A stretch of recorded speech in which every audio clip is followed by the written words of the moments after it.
Straight power. You're in the dog zone for an hour. Come on. You know the number. 1-900 hot dog. 1-900 hot dog.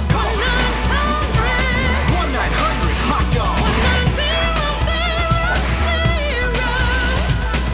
Yeah, 9,000. Welcome to DOGGZZONE 9000, the official podcast of 1-900-HOT-DOG, America's last comedy website. I'm Robert Brockway, and my kung fu name is Tiny Monkey. And with me is the man known to his enemies only as Tiny Dog. It's Sean, baby. Hi, I'm Tiny Dog. It's a pleasure to be here. And our guest, oh no, there's only one kung fu name left. Oh, it's just I didn't know this. I had my researchers assemble a list for me. I would have looked this over. I'm sorry to do this to you. It's our guest, Night Melon Dirk Marshall. Oh, what a misdirect. Oh my gosh, I finished my bowl of piss. Happy to be here. You finished the whole bowl? Your kung fu is strong. Where can people find more from you? The podcast VHS you can find anywhere you're looking for podcasts. It's our classic format is we have people on that are have the profession that's portrayed in movies. So the Toxic Avenger with a janitor, Teen Witch with a witch, body parts with a surgical assistant. You get it. Yeah, it's VHUS, anywhere there's podcasts to be found. And if you like spicy sauces, check out Marshall's Hot Sauce. We make a bunch of seasonal, locally sourced, handmade spicy sauces, and that's marshallshotsauce.com. They're so Beautiful good. plugs. Yeah, nice sauces. We've mentioned that before. Beautiful sauces, fine plugs. Tell your wife, great sauces.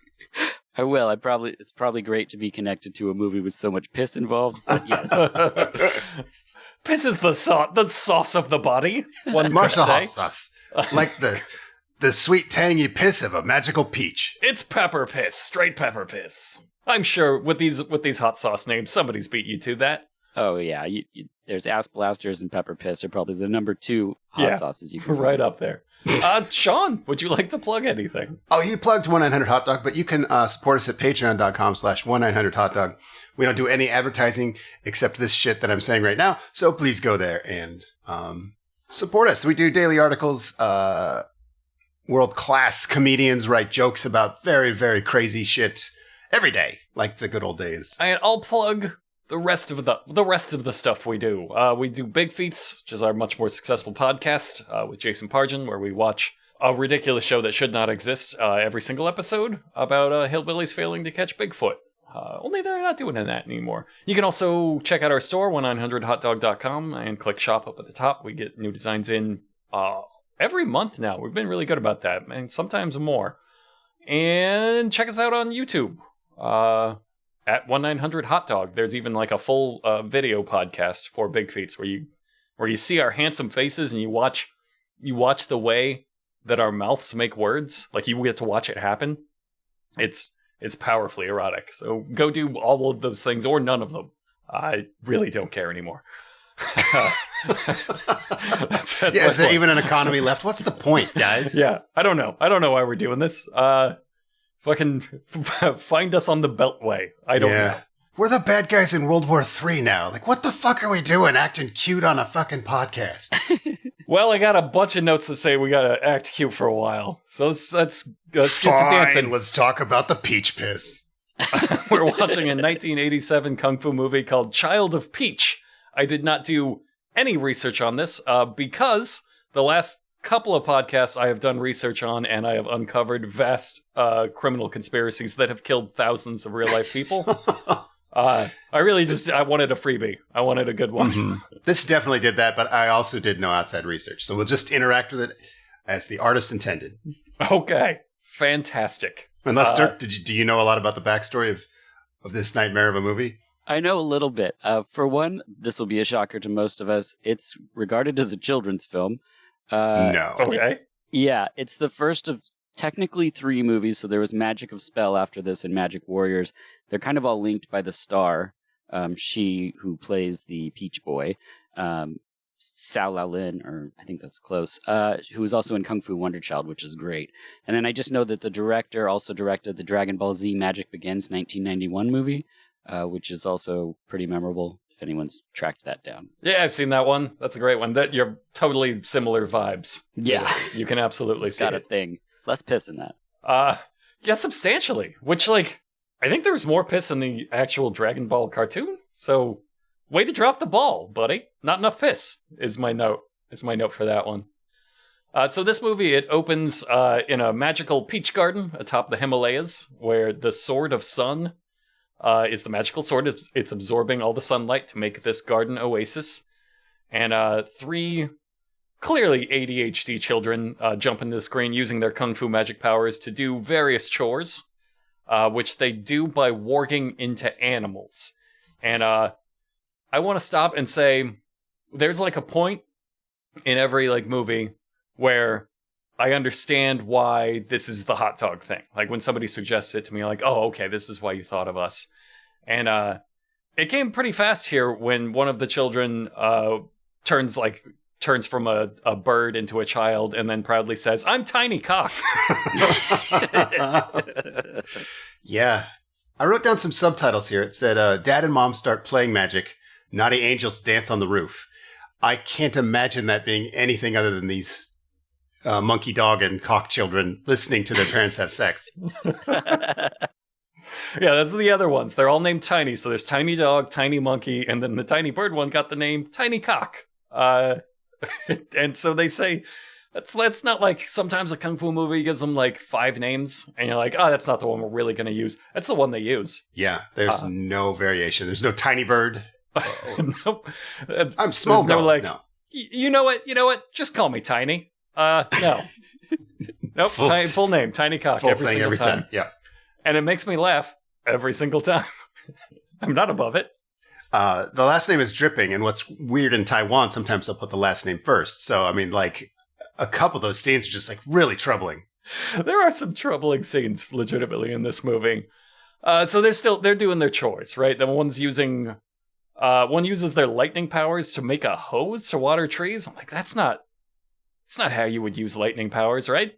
Yeah, I feel like a lot of the movies like that, where you're like, I kind of get what they're doing. They're using the magic to do chores, and then they just get every detail wrong. Every choice is insane, and you're like, yeah. Or like the monkey one turns into does a monkey kick to hit a broom, and then starts sweeping just a dirt patch, just a patch of just moving dirt around in a dirt. Like there's just dirt under the normally. Dirt. What are you doing? And it's totally normal. The thing is, like, they set the stage with like, oh, here comes a magical kung fu child that just changed from an animal, and they do something crazy with their powers that does a chore. And the monkey comes out and like jump kicks this broom and then like sweeps it and sends it flipping, and then it grabs it in its hands and it just sweeps normally. You're like, right? Well, no, you were supposed to do it crazy style. Like you cost yourself 4 seconds for that monkey shit. Yeah, you don't need kung fu powers to do that. The dog just doesn't use its waist. Like it becomes a boy and then just lifts the bamboo with lightning, but like you could have just picked it up. Like, again, so much faster. So weird. The powers are getting in the way of or your just chores. stay a dog and use the energy beams to pick it up. I don't know. There's a lot of ways you can handle it. They always pick the weirdest one. Mm-hmm. So there's also a hermit and his wife in the cave while the kids are out doing chores. They have a new son who is being raised on the drippings of a giant peach. You know how you can tell it's a son? How? I don't want to. I was hoping someone else would say it because there's a lot of child penis in this movie. I didn't want to be the one to say that exact thing. There's so much that there's a point later on that we'll probably get to where a child ages like 3 times, and every single time there's a shot of the penis. Yep, the cock is out. You think we might talk about that? You think we might mention that? There's more than one tiny cock in this movie. The tiny cocks get lost. That's that Brockway wordplay. The hermit gets in on this. The hermit uses his kung fu magic to just play with some swords, like to no end. He looks like it hurts him so bad to do kung fu magic.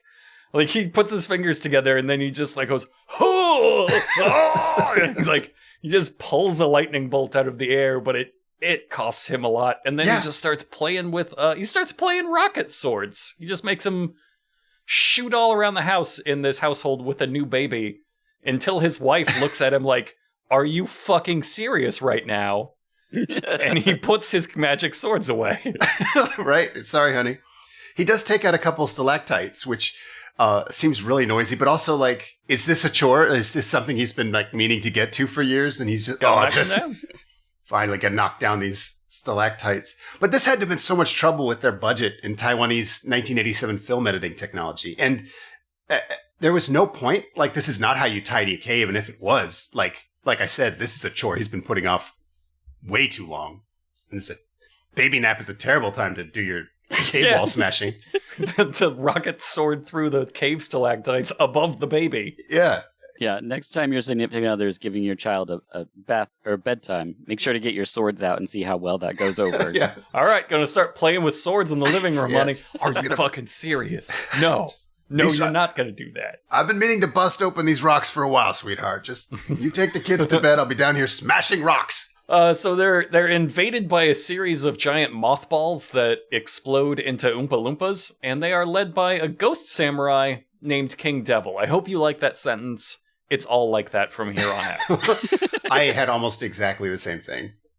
They are so obviously Oompa Loompas. Like, there's no other way to describe these Oompa Loompa monsters. They're Kung Fu Oompa Loompas, and he's some sort of ghost samurai. He's named King Devil. He wants the sun sword that brings warmth to this little garden.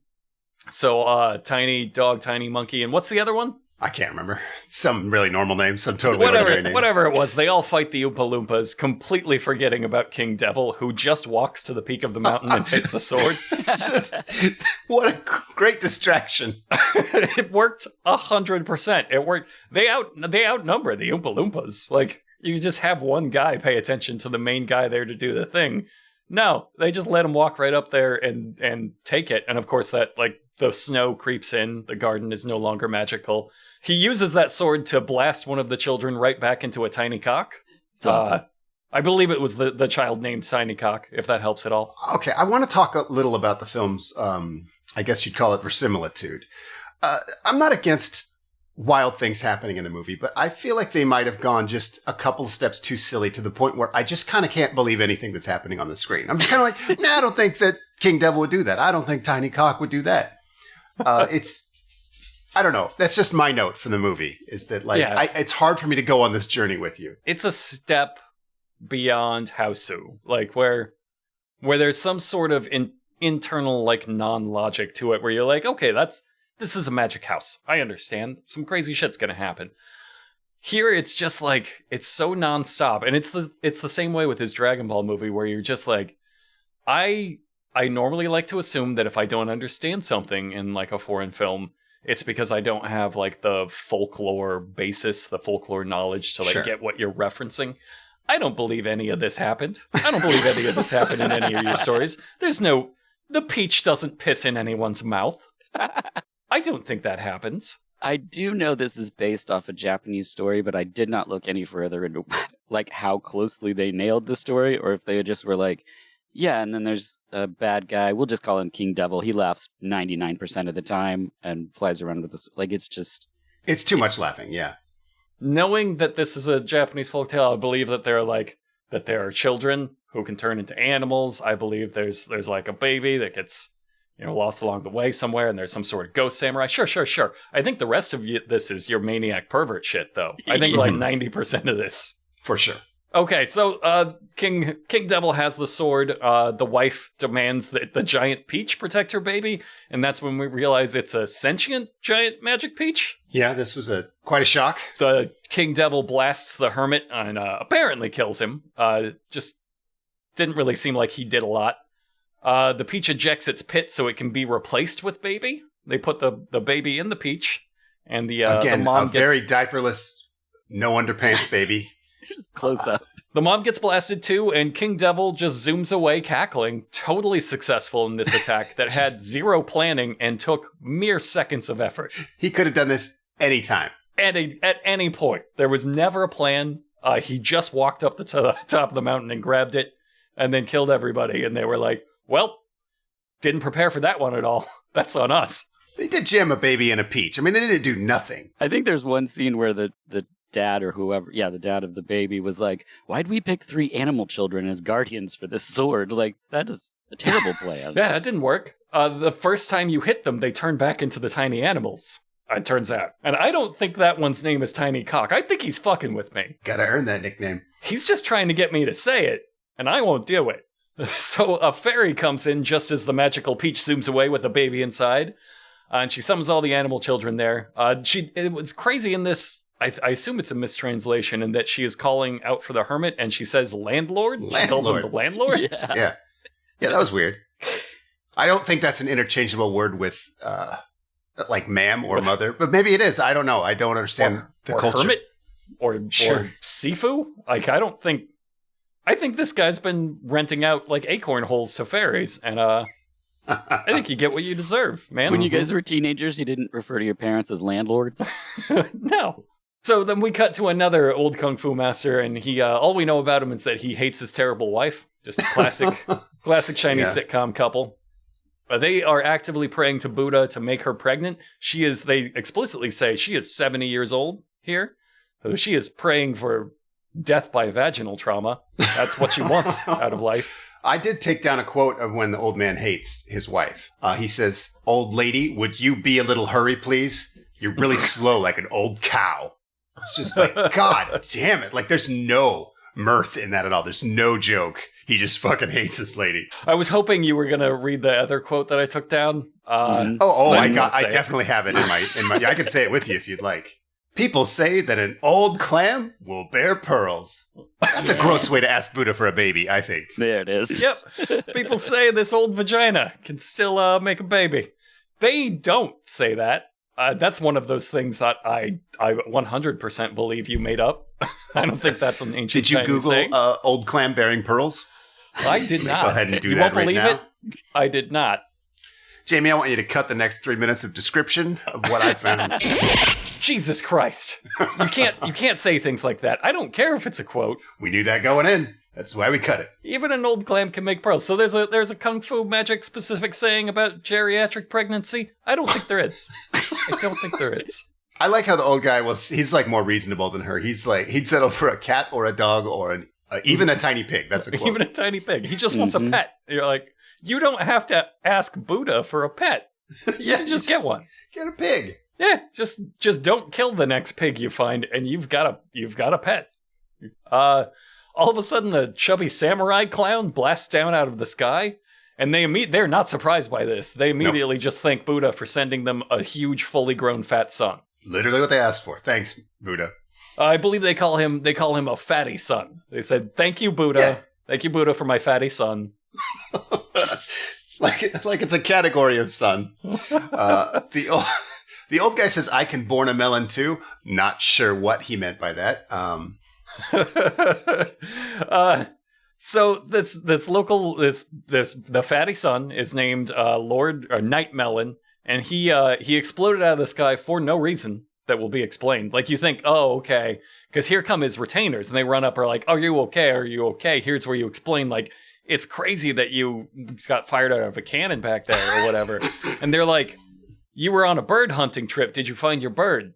Zero explanation for why he exploded out of the sky. I guessed that he had climbed the tree to try to get the bird he shot with an arrow and then fell out of it. But that was me trying to talk logic into the That's pretty generous. Movie, so. It's not possible, Yeah. but okay. He cannonballed in over the Buddha's shoulder like he it had was been totally launched. insane. But sure, I mean, maybe.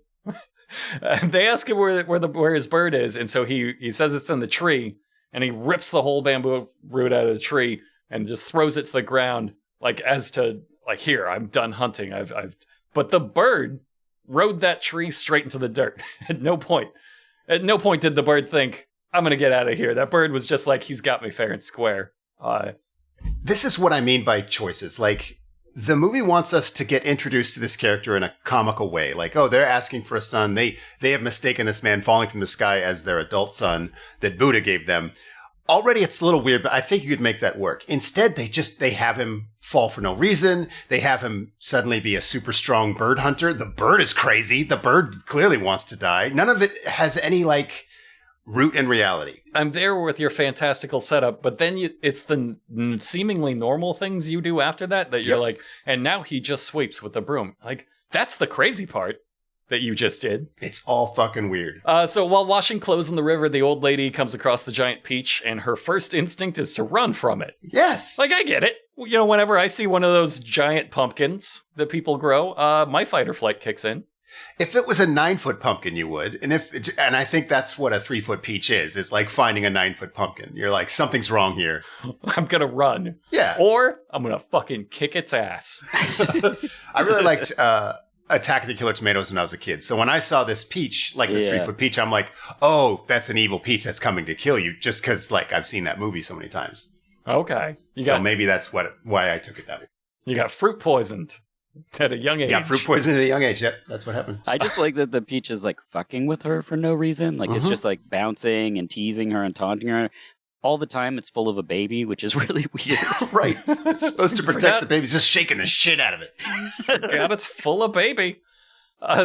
So she gets in a little kung fu fight with the giant peach before chasing it down the river rapids in her wash basin boat. I want to talk about this stunt because, like, they don't have a lot of special effects, or they used all the special effects budget for the flying swords. So to get this scene, it looks like what they did is they took an old lady and threw her in a bucket and just let it go down the rapids. Yes. That's exactly what they did.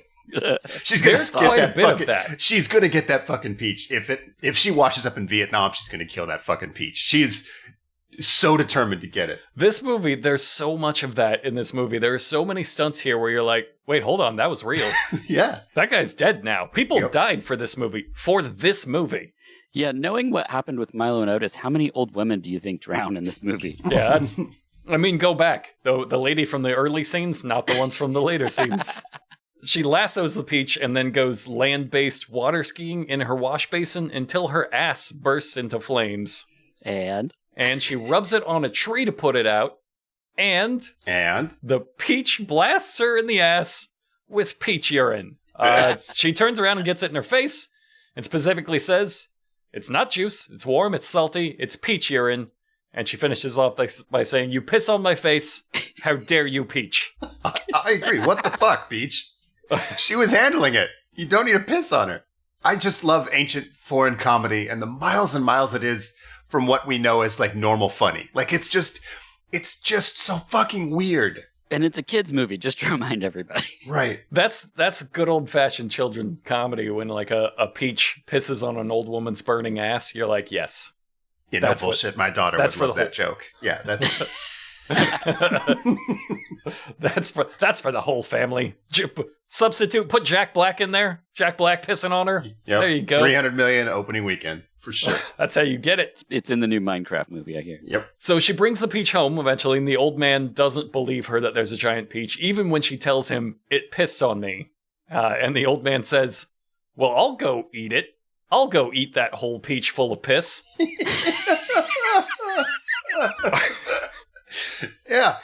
This is all a very good description of what happens in this movie. I have no notes. It's kind of hard to have notes on this movie. I found the same thing. It was like, well, I've just described what happened. Yeah. What can I possibly add to that? I disagree with all the choices this movie makes. Just take that and apply that to all future comments about it. Yeah, I was watching this on my laptop where I was also taking notes, and it took me so long to get through this movie because, like, literally every single thing that happens in it, I'm like, well, that's of note. I've got to write that down. Yes, the world must know of this. Surely it's gonna come in handy later in the movie. I'm gonna need to know that. This whole segment gets weird because the peach keeps it sneaks up on him, kind of like a horror movie. It's like a horror movie where the peach is this like dark enemy, and he's rubbing the old man's ass. And the old man is like, "Oh, hey, you're grabbing my butt during a peach hunt, huh, lady?" And she's like, "No."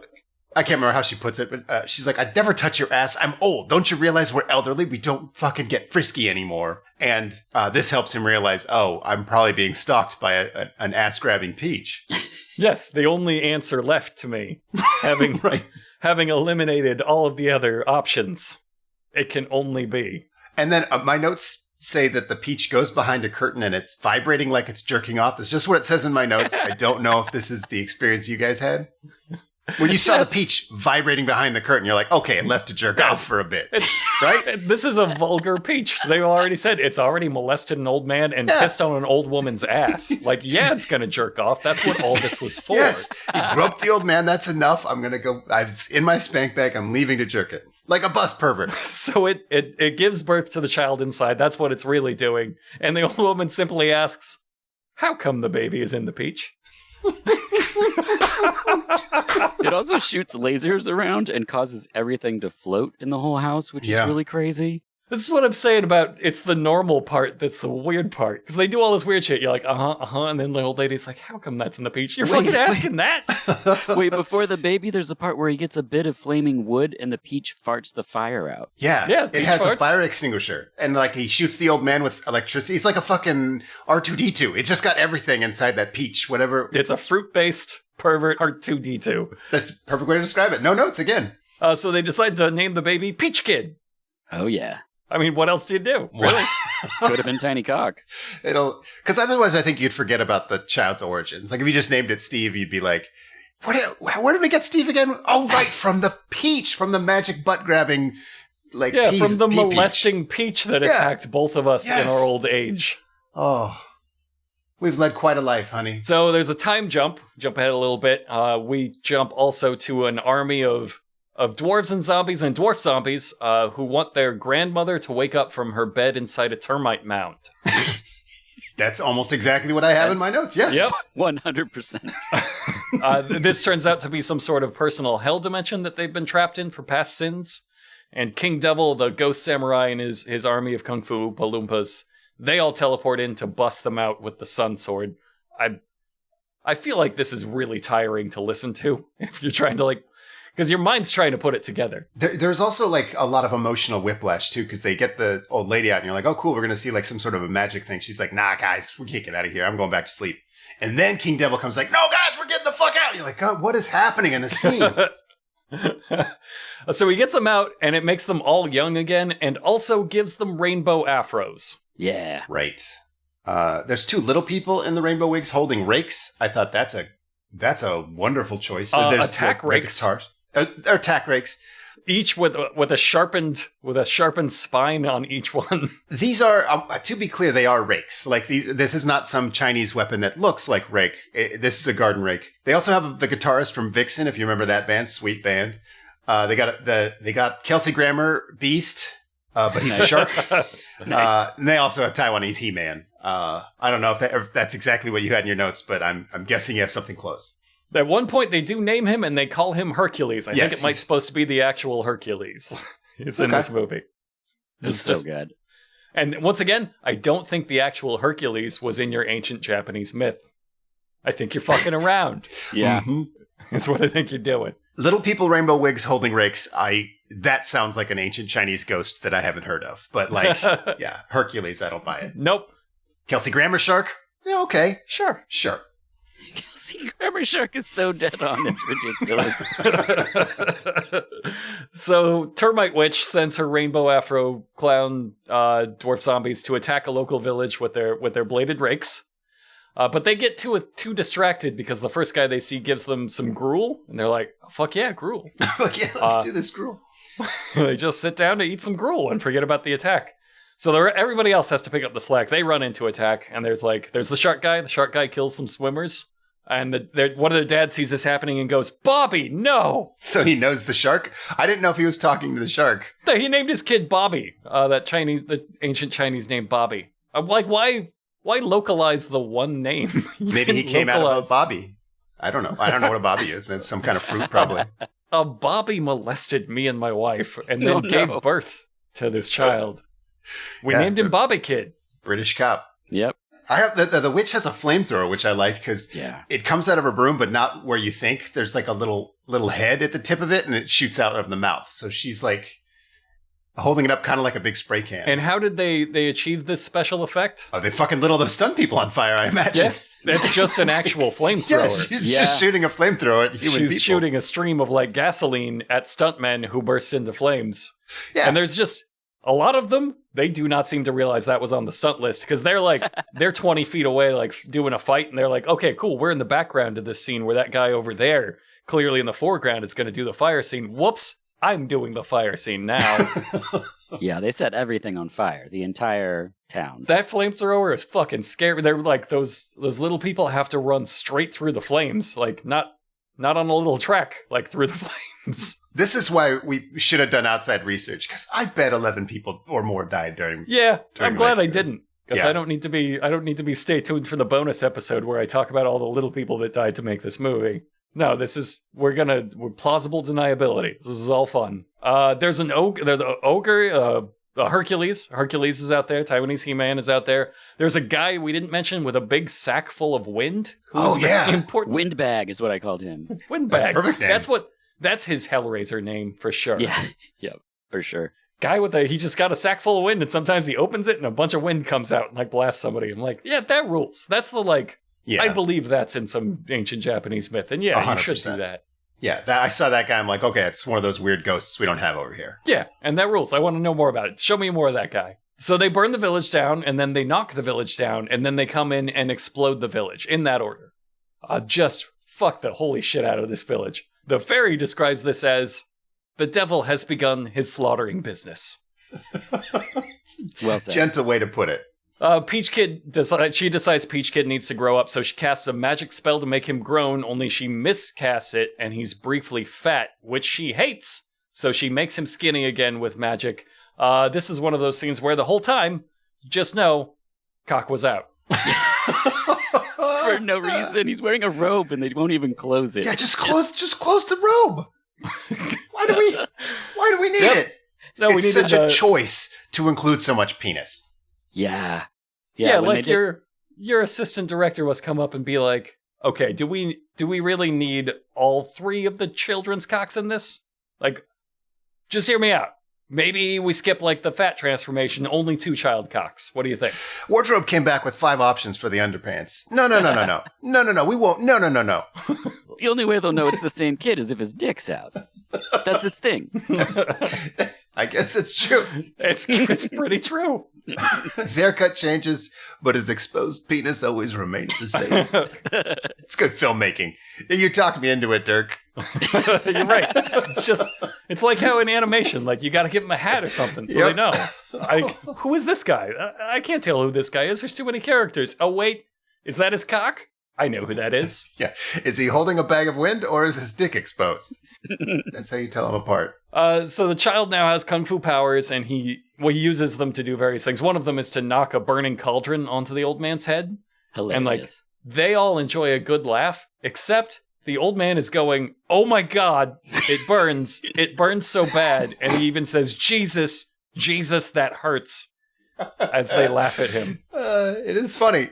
It's funny the way you tell it. Like it's all staged exactly like here's a wacky antic. These are cartoon consequences, and then they have him just screaming in real pain the whole time they're laughing. Like that's the weird thing. You did the weird thing again. In a movie where like death has high stakes, like people die in this movie, and it's very sad. Like people like this is a tragedy. The world is being destroyed by King Devil. Like, and so we're meant to think like this does hurt. These people in this universe are capable of feeling pain. I guess is what I'm trying to say. Yeah.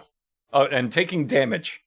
And he certainly does get horrific burns all over his body. They don't show it in the next scene, obviously, but he sure feels it. The zombie army, the devil army, attacks a castle this time. And once again, they just light that whole fucking thing on fire. There's so many people on fire that don't look like they're supposed to be on fire here. Yeah, there's not like a lot of fire retardant gel. Yeah, you're looking for the gel. Or full face masks, you know what I mean? Like we're used to seeing people get burned in movies that have like a SWAT uniform on or something to hide their face. Mm-hmm. No, nothing like that. They just, it's a dude in kung fu pajamas. Yeah, there's like a couple dudes in pajamas. They're straight up fully engulfed in flames, like all the way up his body. There's no gel, there's no nothing. You're just like, I don't think they knew yet you were supposed to do it as a stunt. I think when they were putting this movie together, they're like, how are we going to get away with this stunt? And the guy's like, what do you mean? You just light me on fire. I think that's probably true. I only wrote down for this part, more death from the gang and man windbag guy rules. That's my... Yeah, I agree. He does rule. It's crazy. Just popping open this bag and blasting people with it. But he's also got a sweet spin kick. Like he saves the bag for special occasions.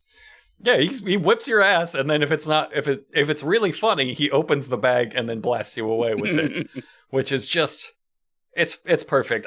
This is my weapon in Monster Hunter. If they had this weapon in Monster Hunter, yeah, I'm using the bag.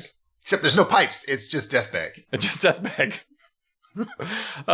So the fairy stops by. She's like looks around all the slaughter. Is like, fucking kid, you got to grow up again. I'm sorry. I know I'm rapidly aging you through your entire lifetime, and you're losing years every time I do this. But you got to grow up. The Devil Army is fucking everything up.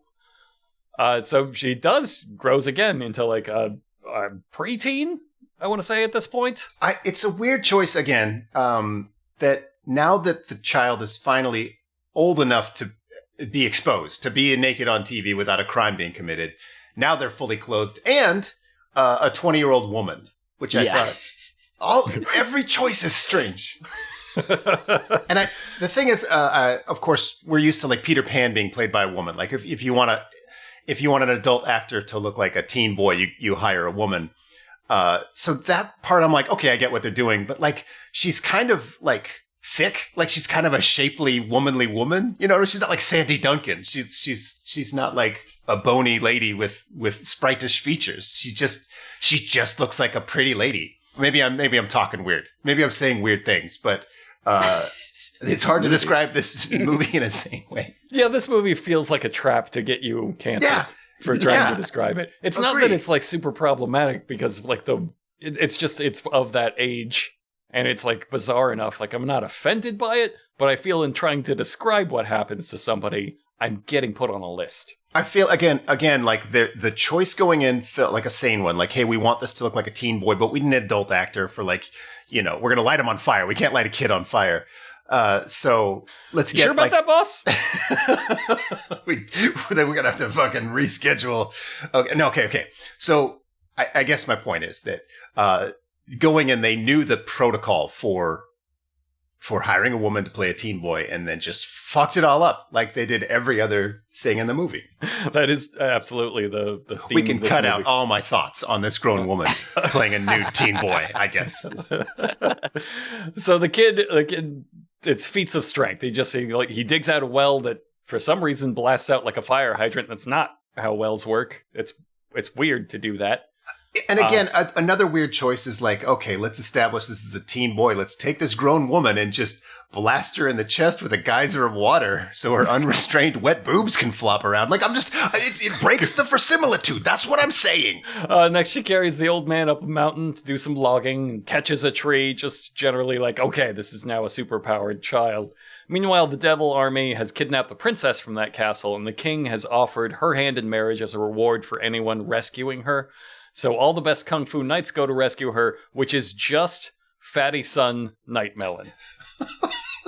That's it. That's all this kingdom has is one hefty dude who explodes himself while out hunting birds. There's enough characters. I think this was maybe the good choice they made. Like, we didn't need 15 more Kung Fu guys on top of Kelsey Grammer Shark and Bagman. When they introduced, like, the guy from the Southern Army or whatever the other... Yeah, that's not quite enough characters, so there's one more. Yeah. And then I was like, I can't take any more, so please, we need to start paring it down a bit. Yeah. So to test the strength of their various warriors, they line up to fight a bull, and they accomplish this by just having a bunch of people abuse the shit out of a bull in a cage. They've got a bull in a cage with its head out, and a bunch of Kung Fu stuntmen are going over there and just yanking its neck around until it gets really pissed off. Yeah. And then they let it out. It's just an angry bull running into the actors in sheer panic. And it tries to kill and probably successfully does a few of them. And then in the movie, Peach Kid grabs it by the head and flips it over his own head and body slams it to death. Yeah. Just obliterates that thing. To cover up that it's dead, they go, it passed out. No, nothing survives that. I've seen wrestling tragedies. Nothing survives that one. Yeah, so anyway, this is the hope of all mankind. A 6-month-old woman with no fight training who has killed one cow. And I mean, your alternative is Fatty Son Night Melon. Right. That's the only other guy you have that has a name. Like all the rest of the unnamed guys aren't doing this. They're just here to burst into flames. There's someone with a good name I can't remember. Oh, Tiny Cock. That's what I'm trying to remember. So the knights want Peach Kid to go to war with them, having seen him kill Bull. And the old man is like, no, technically he's like 3 weeks old. I don't think that's ethical. I'm on his side here, but the grandma is like, fuck yeah, get to war. Get to war, son. And they decide there's only one way to settle this argument, and that is with domestic violence. Oh my gosh, this part. Like, explicitly made, like, take their time step by step to say, this isn't the funny kind of kung fu violence. We're going to go in the other room and hurt each other over this. I didn't understand this at all. To like a weird version of the Addams Family theme. It's so bizarre. Like it starts and I'm like, oh my gosh, this is the Addams Family theme. And then it doesn't quite get to the hook and I'm like, oh, what? Yeah. And they do it again later on with a different song. And I was like, this is so weird. These weird flavors of a weird movie. It's a very unsettling scene. My notes say I have no framework for understanding what is happening. And that accounts for about 5 minutes in the movie here. The rest of it, I'm like, I think I get what they were trying. But this one, I'm just like, nope. This is madness. I explicitly want you to pause and be like, it's like that scene in Dragged Across Concrete. Let's stop the movie and do a different little mini movie. Yep. With its own flavor of madness, where they just want to hurt each other, but then every time the child hears mommy and daddy hurting each other and opens the door, they pretend, oh, we're just playing. And then they close the door again and hurt each other some more. All right. It's a kid's movie. Yeah. I don't know. That's a really fucked up scene, and I think it's supposed to be funny, and I don't really get it. But Night Melon's army is departing to go fight the Devil Army, and there's the last new character, I think, which is his name is Priest Bowie, and he comes to join the fight. And the first thing the priest does, I'm not making this up, his special move is to steal underwear. It's pretty good. Pulls the underwear off of Night Melon. Cut. That's enough. That's a normal thing we can understand. Moving on to the next scene. And he does it magically. He does it without touching it. He like zips over and then uses like an invisible power to steal the underwear of a young man because he's Priest Bowie. And then never again does he do anything magical. That's it. That's the one magical thing he does in the movie is steal a young man's underwear. If you gotta just have the one power, that's it. The one, right? That's it. That it convinces them. They're like, this guy's gonna steal the underwear of anyone who fucks with him. He's invincible. He's gotta come. They also start talking about fighting the Devil Army, and from this point on, they start calling it Ghostbusting. Yeah. Why not? This is canonically a Ghostbusters movie. Might be the best one. I agree. It's number 2 for sure. That's not a high bar. So the old man, the grandpa, he knows Peach Kid is going off to war, and he wants to go with him. So he dresses up in his best trash armor and says, "I want to go ghostbusting with my son." That's literally a line that he says. He demonstrates what he's going to do to the ghosts, and the old lady says, "Jesus, your kung fu is nothing but a shit." Yes, I love it so much. I wrote that down. Just when I forget that it's a kid's movie, she says something like that. I go, "Oh, that's right. This is for children." The story they're trying to tell is saying, like, this old man wants to go to war, but he's too old. So they're like, how do we show that he's like just too old to go to war? So he starts climbing 2 trees, like Donkey Kong Jr. style, with his other spear stuck in a different tree. And then he gets to the top and just falls and eats shit. And he's like, oh, I might die from this. And okay, what? Why? What was that? Every detail of it was insane. He ends that scene. So this scene is introduced with wacky kung fu antics. They're like, look, he's doing bad kung fu. Oh, he's messing it up. Your kung fu is nothing but a shit. Ha ha ha. And then he hurts himself on the tree, and he grabs the tree and starts weeping and just turns to his wife and says, "I'm old. I'm really old now." Like he's just realized. And then they watch their son run off to war on his sexy womanly legs. What is with the tone shift fucking MASH tragedy? Yeah, like what? Death comes for us all, my love. Fart. And not for the reasons it thinks. It's like, we're so weird. What's with the peach thing? Like, we're so crazy. No, what's with the sudden, like, realizing his mortality thing? And the piss. All right. The piss is weird. We're almost to my favorite scene, which I can't wait to hear your thoughts on. I have thoughts on the very next one because she does chase down the army. There's like an army marching to war, and she like stops the whole fucking army march and says, "Guys, wait for me!" And they're like, "What? No, what? Who are you? We can't add a woman-sized toddler to an army. That's just like it doesn't function as well as one without that thing I just said." Like, I don't know. You can't just give commands to a group of guys and then, oh, also we have this baby here with us. who's insane and doesn't know anything. It's just not how armies work. To reject him, he says, Peach Kid, you're a good bull wrestler, but you're no Ghostbuster. Yeah, that's a good way to put it. So the 3 animal kids from the start see this rejection. They define it as bullying, and they run out to like sort of join up, but first take revenge. That's right. It's Tiny Dog. It's Tiny Monkey. I'm drawing a blank on the last one. Dirk, do you know it? I don't have it in my notes. No. Big Swinging Hog. This part I wrote, holy shit, Tiny Cock, Tiny Dog, and Tiny Monkey are there. Yes. And then I wrote, oh my God, what are they doing? They're there. I wrote down what they were doing. Do it. Oh, they pee in the cups. They each Of course. pee in the cups. The generals come in and they drink the piss. The stinky piss boys, they drink the piss. Classic magic prank. More piss play. More shape-shifting child werewolf piss play. And we don't mean implied. We mean you see a monkey's penis peeing into a cup. Like, Yes. Someone had to train that monkey to do it, or just wait for weeks for it to happen naturally. I don't know how they either trained that monkey or got that bowl in there so fast. It's Queens, go get the bowl in there. Days and days of that before they fucking did it. It's the scene from Kung Fu, but with the pebble, instead of the pebble in the hand, it's a bowl in the monkey piss. It's just like whoosh, right in there. So yeah, the Night Melon and Priest Bowie drink the young children's piss, and they hate it, I guess. Yeah. and they both puke, where I was like, oh, this is for people that are into that. I get this now. Okay. There is a moment where you're like, okay, they know what comedy is, where they're like each trying not to offend the other one. Like, oh, how's your bowl of piss? And they're like, oh, it's wonderful, because they don't know it's piss, right? They don't want to offend their guest or host or whatever. And so I'm like, okay, they're going to do like a Three's Company thing and like slowly drink through this bowl of piss. But no, they both get up to do like comical puke takes. After once again, on screen, drinking both monkey and child piss. Can't be clear enough about that. It's the best kids movie about piss puking, I think. Back at the Knights camp, Priest Bowie comes out of his tent, and somebody doesn't believe that he's as tough as he says, and he says, I'm absolutely good at ghostbusting. Fucking say no more. Shit. That's how I know a good Ghostbuster. Didn't know it was like that. But they're about to get attacked by the termite witch and her army of Afro zombies. Mm-hmm.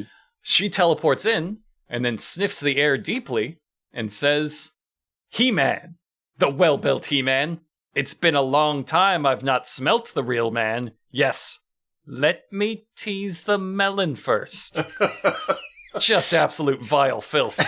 Just the nastiest kind of filth. She gets real frisky. Fatty Melon's like, oh, good, the princess is here. Bring her on in. And he's in his underpants. And, okay, there's a part here. I'm sure you have this in your notes where she grabs his butt. Yes, I do. And then he's like, oh, she grabbed my butt. And he rubs his butt. And then he sniffs his own fingers. Yes. Yes. And he makes a face like, yes. Oh, that's so hot. Yeah. It's also to the tune of a Pink Panther song. Like, they took part of the Pink Panther theme.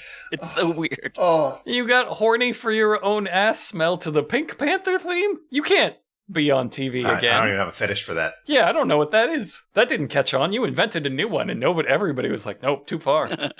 So he starts making out with her, and she transforms back into the termite witch, and it goes straight from a makeout session to a kung fu fight, which I don't know that I've seen that a lot. It feels like that's on the line of something. Making out, and then punching, like right away, right into punching. The rest of her army, the rest of her Afro zombie army, teleports in for a big kung fu battle with the knights. Priest Bowie comes out, presumably to steal all of their underwear, which, again, is the only move we've seen him do. And then he just, isn't he the one that plays dead at that point? Yeah, he gets hit by a bad guy. He gets his ass handed to him. The Bag Full of Wind guy kicks his ass, and rightfully so. I'm rooting for Bag Full of Wind guy over the magical underwear stealing priest. They do that beat twice because he wakes up from playing dead. He like loses his nerve. He's like, fuck, I gotta get out of here. I can't just pretend to be dead. And then he runs into He-Man, and then he like pretends to be dead again, but like Taiwanese He-Man's so dumb that he's like, oh, I guess that guy's died, and leaves. There's a funny part I like here where they have a little catapult that kind of flings a rock, and then Taiwanese Hitman bonks the ball back, and it hits. I don't know. It's cute. It's a cute That little... was pretty good. Yeah. That was a Kung Fu hustle gag that I was like, yeah, absolutely. Yeah. I'm on board with that. It's the right kind of cartoon. It's not the piss cartoon. Right. That's the wrong kind of cartoon that you're doing. There's a funny part here where I like where they capture Fatty Mel and they're about to execute him. And he's going to get rescued by Peach Kid, but Peach Kid misses his cue by must have been 40 seconds. So they have to keep starting and restopping and restarting this execution bit so Peach Kid can interrupt it. And I thought it was really funny they left it all in. Add it to the list of things that they got wrong. So Peach Kid does save him, and he defeats the witch by blasting her clothes off with his super breath, and then he reminds her that it's embarrassing to fight without pants on. So she has to teleport away. And then tells King Devil she was sexually assaulted by Peach Kid. Yeah, and then that. That's a and then that fair happens. way to describe what happened, yes. Another just classic joke for the kids. They love it. They love a good non-consensual kung fu fight joke. This is that my notes say Peach Kid and Tiny Cock are taking on Gas Bag Vampire and Taiwanese He-Man. What a dream. That's just what it says in my notes. That's the dream fight right there. So later on, they come across a village that has just been raided by the devil army, and the people there are like hurt, they're starving. They try to save them, they don't have enough resources. So all the kids, the little magical werewolf children, run off to help. I'll get some fruit, one says, and like I'll get some water or something. Another says, I'll get drugs. The final one says, not medicine. I'm gonna get some drugs. We're gonna party. So he lures Peach. The old man, the father, grandpa, whatever, comes in, and Peach Kid's like, oh my god, Grandpa's here. He follows him off to a secondary location, which don't do that. And King Devil shapeshifts into his old form, the Ghost Samurai, and starts just blasting the holy shit out of Peach Kid. They do a full Boromir slow motion death scene of lasers because he's kung fu punching, only every time he punches, a Star Wars blaster ray comes out, like complete with sound effects. I love where he kicks him through the wall. That's one of my favorite scenes in the movie. And I think they did that by just killing a stuntman. Yes. Yeah, they so threw good. a woman through a wall is what they did. That's great. So he gets just absolutely blasted to shit by Kung Fu Punch lasers. Mm-hmm. And the other kids decide, well, the only way to heal him is to poach him in peach juice because that makes him grow. Yep. So they do that. They poach him in peach juice, and then they lay him out, and then they all finger blast him with lasers until he wakes up. That's how you heal him. Yep, that's the only way to describe it. I defy you to say a different series of words. They immediately, right after they wake him up, they tell him he's adopted. Yeah. We recap the whole origin story. By the way, there's been a fairy the whole movie that's been recapping for us, the viewer. But here the fairy's talking directly to the people in the movie, which is crazy because everyone seems really confused about the plot, despite the fact that this fairy is telling them the plot the whole movie. So that was like a revelation to me that, oh my god, they can hear this fairy, they can see this fairy. That's not, holy shit. What if there were producer notes on this? What if the Can you producer's imagine? like, "Oh, I'm a little lost. Can we get a voiceover like in Blade Runner?" Best I can do is a little fairy that people can sometimes hear. Yeah, that's probably just the same. So then they take a boat out to Devil Island for the final showdown. I love this part. King Devil gets the Sword of the Sun, which has lightning powers, of course. How dare you think otherwise? And he uses it to blast a seeing eye bowl full of water that then in turn blasts that energy to a skull nearby. Right. That in turn blasts that energy into the water they're boating on, which summons Sharkmen. Fuck yeah. Shoot a bird bath with the sun sword, you make sharkmen in a distant river. Yeah, that's like a really bad adventure game puzzle, yes. This part rules. Dirk's right. Like, they're under the boat with tridents. It's like all of a sudden like a Flash Gordon or a Krull scene in this dog shit stupid movie. The cave rules. The whole water sequence is awesome. There's parts where I couldn't even tell, like, somebody threw something, it bounced off something, and they would explode out of the water. And I'm like, I don't even know how you did that. I don't even know what that was. Like, I was just like, this is cool. I don't know. Yeah. Legitimately, some of the stunts are impressive. There's a moment there where, like, all four of the Sharkmen launch out of the water next to the boat, and then they all, like, duck and they fly over the boat. How did they get the Sharkmen to launch? I have no idea. Wait, there were other kung fu guys having to hold their breath at the bottom of that river, waiting to throw them upward, is what happened. That's probably what it was. Yeah. And some of them did not survive, is what happened. They call that a Taiwan switch. The animal kids throw Fatty Melon in the water.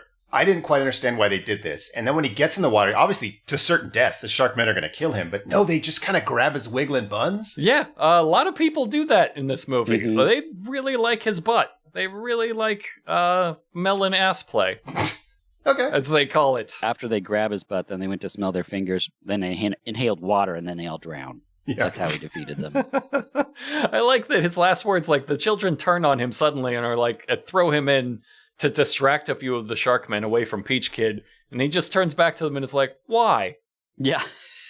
And then he's pulled down into the depths by the Sharkmen to presumably be killed. Because we don't see him again for a while. You're like, oh, that was it for that guy, huh? He eventually does come back, but then the children are very surprised. They're like, whoa! We just murdered you. What the fuck? Yeah, I really thought I killed you. That's another great comedy gag where he has all the shark fins. He's like, I'm going to eat these shark fins. They're like, you're like, okay, that's cute. And then the kids say, no, that's poisonous. And he goes, oh, no, and throws it away. I'm like, well, that's just fucking weird. Like, you had this little bit that you were doing, and then you ruined it. You made it weird again. You did the weird thing again. Every time you make it weird. Just like, once you write out a scene, take the last sentence and delete it. Whatever that last thing you're going to do is, it's weird. The peach stuff, totally fine. The piss, you had the piss in the last sentence. Lose the piss. Delete it. Delete the piss part. It's cool when Peach Kid chops the fin off the shark dude, though, and then kicks him off the stairs. That's pretty awesome. Yeah. Yeah, the whole thing is a good fight. That's one of the weird things is that every once in a while, they have enough of, like, normal shit happening for you to see, like, oh, this is a good fight. Like, there's actually good choreography. The stuntmen are doing good work. Like, people know their shit. Why are you using them to do all this? Why? Why do all any of this? So they make it to the throne room for the big kung fu fight, which is just, it's huge, it's bombastic. There's people dying everywhere, both on screen and in real life. At one point, Tiny Cock just bends over and starts shooting rockets from his back. That was sweet. Like a rocket launcher. Yeah. Mm-hmm. Mm-hmm. Never explained that he could do that. Never does it again. I'm open with that. I would actually introduce myself with that rather than constantly saying, I'm Tiny Cock. I would just shoot rockets. You don't need to know my name. But no, Tiny Cock at various points in the movie does pop up and go, hi, I'm Tiny Cock. Yeah, I'm not exaggerating. It happens a lot. Yeah, I feel like if you have somebody that can shoot rockets from their back, the rest of this adventure there was no point to it. You could have solved this at any point with the rocket launcher. Dirk, do you have in your notes how Fatty Millen kills that one guy? Oh, yeah, he farts him unconscious. Yeah, he farts a ghost to death. Okay. So other people saw that. I just wanted to verify that I didn't imagine that. Yep. True comic fat guy fashion. You gotta fart at least one ghost to death. Yeah, but then in the next scene, Melon tries to free the princess, and the little clown dudes are there, and they see his ass, and they each bite one of his cheeks. Yeah. Yeah, so he's going to save the princess, and he's struggling with the chain, so it's showing his plump ass just shaking around. And then for a very long time, the two little people come up, they gently lift his little skirt, examine his ass, declare, what a plump ass, and then each to a cheek begin to eat his ass. Yeah, kids' movies, I tell you. Melon does beat them, and they call in Hercules, and he absolutely whips Melon's ass. Until the fairy gives Melon the power of love, which also gives him super strength, which, like, just give him the super strength then. Then the princess declares, Big Melon, you're a thrill. Just another of my favorite quotes. And he casually, like, kicks a spear into the guts of Hercules just so we know that he's no longer a threat. Yeah. Yeah, just one of the few, like, super explicit deaths of a main character. Oh, there's a great one coming up right here. So back in the throne room, Peach Kid, Tiny Dog, Tiny Monkey, and the other one I can never remember. Anybody want to chime in with that? Little Richard? That was right. Little Richard. They're all fighting the termite witch and the guy with the bag of wind.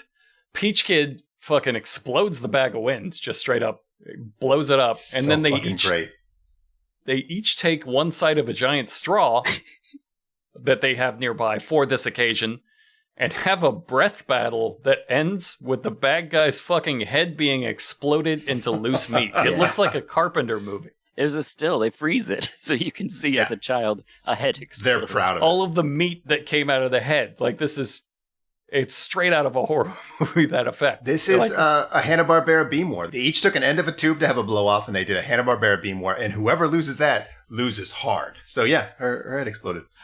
King Devil and the Kung Fu Oompa Loompas beam in for the final battle. The kids all throw magic smoke bombs that give them one huge aspect from their namesake. I'll explain.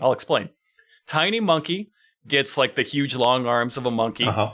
Tiny Dog gets giant dog paws. And Tiny Cock gets one single wing. He gets one single wing? It's so... Like, the dog paws, you were like, okay, well, you could have given him the teeth, but I understand the special effects, the monkey arms. Give him the talons, right? Give him a giant hog. The beak? Like that's the joke. That's the joke. It's called you were irony. Building up to it. 1987 Taiwanese filmmakers. Fucking heard of it?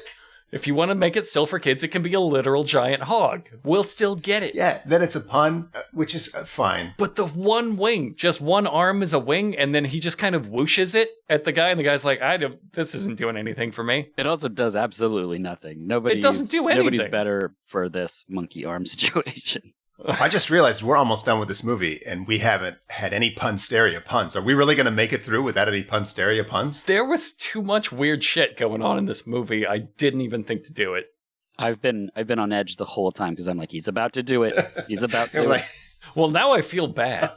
You know there's some peach puns on that site. You know they did that at least 5 times. So King Devil blasts the shit out of Peach Kid with the sun sword again. Don't know why they thought that would turn out any different. He blasts Night Melon in the ass again. Just so much ass play for Melon in this movie. The fairy beams in, and I don't know how to say this exactly. She summons the giant peach, which in turn summons more giant peaches, who all agree to assemble into a giant peach Michelin Man abomination. Yeah. Yeah. The fairy tells Peach Kid to merge with the peach abomination to, quote, achieve his potentiality. Like this is getting to be an art film now. All of the little were kids merge with the peach monstrosity, who starts squawking and dancing as though it wants to die. It is. It's going like, rah, rah. It is fucked. It is so beyond what you're imagining and the capabilities of the filmmakers. It is a monstrosity. It is a malfunctioning toy from a dark universe. A giant peach puppet that surely went rogue and killed several stuntmen. Yeah, don't picture a peach Voltron.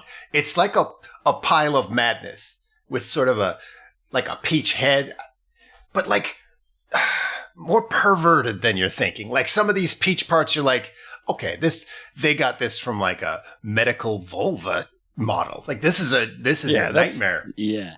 That's a used fleshlight part. Yeah. I like where you guys are going. It's very erotic, is what you're saying, right? Yeah. That's what I'm trying to say. That's exactly what I'm trying to say. It's filthy and horrible. They get into a laser off, the peach monstrosity and King Devil.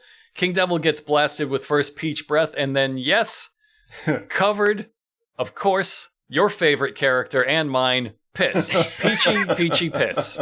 From 4 children inside a peach monster. Which we must always pause to say, hey children, that's not juice. Remember, it's actual piss. Every single time somebody gets pissed on, they turn to the camera and say, oh, that's piss. Should have been the title of the film. Whoops, all piss.